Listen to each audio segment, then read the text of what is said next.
Halo geng, okey jumpa lagi kita di part yang ketujuh.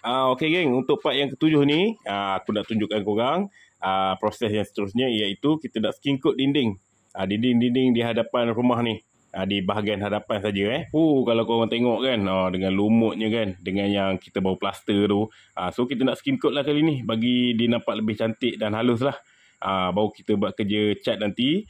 Okey, memang nampak lebih cantik lah daripada kita biarkan dalam keadaan macam ni. Okey, first step dia macam biasalah kita kena buat kerja-kerja, cuci-cuci dulu. So lumut-lumut ni aku buang setakat mana yang kita boleh buang.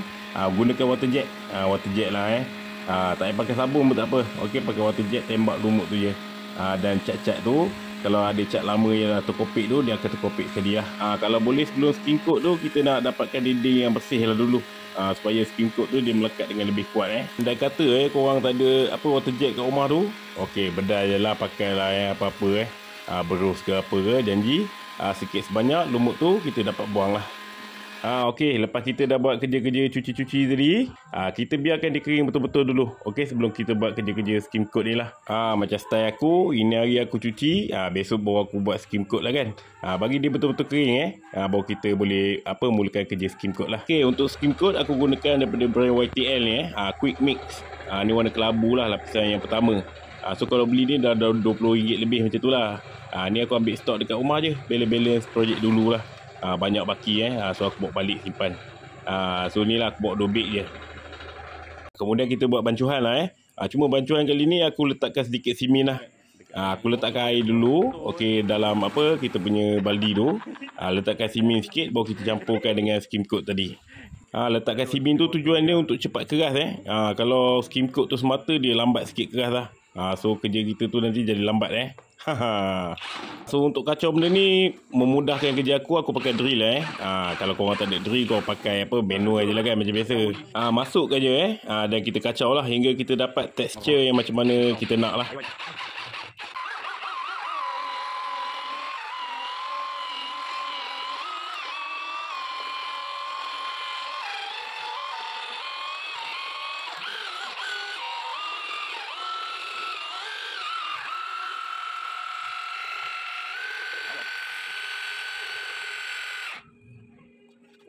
Lepas kita dah siap buat kerja-kerja bancuhan tu tadi, simin pun dah cantik, skin coat pun dah elok.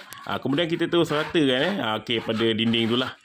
Kalau macam aku suka buat cair-cair sikit, okey, supaya senang kita nak tarik lah kalau dia sedikit keras tu macam payah sikit lah. Kerja-kerja skin coat ni nampak je susah okey, tapi sebenarnya bagi aku semua orang boleh buat. Kalau rumah korang kan, cat dah terkopik, dinding tak rata kan, korang beli skin coat ni, simin dia, korang bancur, korang skim aja. Senang semua orang boleh DIY sendiri lah, lagi jimat.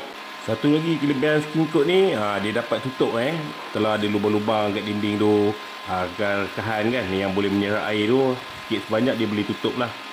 So tak ada lah binatang duduk, okey, air boleh masuk ke dalam dinding kan.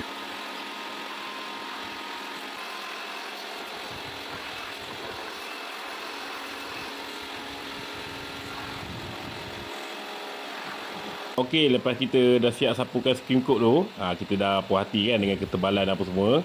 Kita tunggu dia sedikit kering kemudian kita terus ambil span dan kita basahkan lah, dan kita gosok. Okey, supaya kita dapat finishing yang lebih rata tu kegunaan span tu lah. Proses span ni penting. So korang jangan skip memang wajib buat supaya dinding tu nampak cantik. Okey geng, ni hasilnya selepas kita dah buat skim coat di seluruh kawasan lah, di hadapan rumah ni. Yang atas-atas tu saya tak buat lah sebab dinding masih cantik kan. So kita buat bahagian depan ni, lepas tu tembok jiran, okey, kiri dan kanan lah. Bila dah siap skim ni, korang memang akan nampak perbezaan rumah korang memang akan nampak seperti baru. Nanti masuk cat sealer, lepas tu kita cat colour pula kan. Memang cantik lah.